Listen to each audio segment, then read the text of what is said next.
I'll be discussing one of the supposed Bible contradictions. There it is right there, Exodus 21:24. Eye for an eye, tooth for tooth, hand for hand, foot for foot.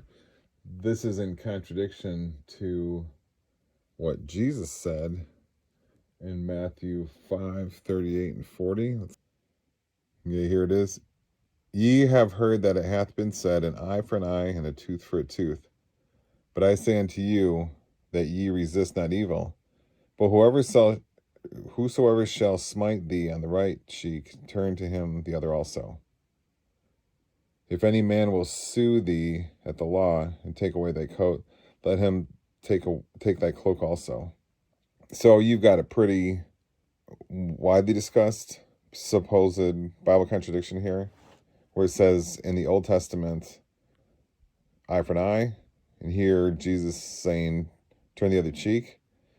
One says, return violence with the same violence.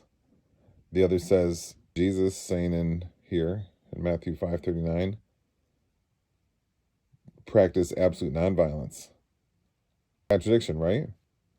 Well, this is an interesting one of the supposed Bible contradictions. Again, as we've said before, there are no actual Bible contradictions in the King James Bible. We know there are in the newer non-Textus Receptus Bibles, but there are no contradictions. And this is easily shown in many videos on this channel, and many will follow until we're done with all the ones that atheists discuss erroneously. So let's get into what's going on here. Let's go over to Exodus 20, verse 1 and 2. Here we are. This is, of course, the Ten Commandments chapter. And look what it says. And God spake all these words, saying, bam, right there. I am Lord thy God, which have brought thee out of the land of Egypt, out of the house of bondage. Thou shalt have no other gods before me, etc. It's really clear who's talking here. Anybody wants to say that humans are actually writing this, not God, or that humans are inspired and they're saying it also and it wasn't only God, those two groups of people would be contradicting what it says right here. It says there's only one speaker here, God. So Moses' pen, so to speak, was moved by God alone. Moses' mind had ideas streamed through it, brought into existence by God alone. So the point we're talking about here is that we know this is infallible information here in Genesis 20. But look what happens when we go over to 21, where the verse in question, eye for an eye, is. Okay, look at chapter 21, 1 and 2 here. Talking all through 20 here, all about the Lord speaking and so forth. All right? And here again, 22. And the Lord said unto Moses, thus, that, etc. So, but look at 21 here. We have a very clear break from that pattern. Now these are the judgments which thou shalt set before them. What exactly does that mean? What is that saying there in verse 21? These are the judgments which God's saying this to people? Because we're continuing here of God speaking in the chapter before. Then we get to chapter 21. We have something different going on. God is now saying, here are judgments you people shall set on other people. Okay, now this is the important point, what I'm about to say. This means this is not godly activity. This is what we'd call the activity of people. Because it can't be both. Again, it has to be one or the other. You don't need two speakers to say one thing. Okay, so this is saying, this is the words of men happening here. It is their judgments,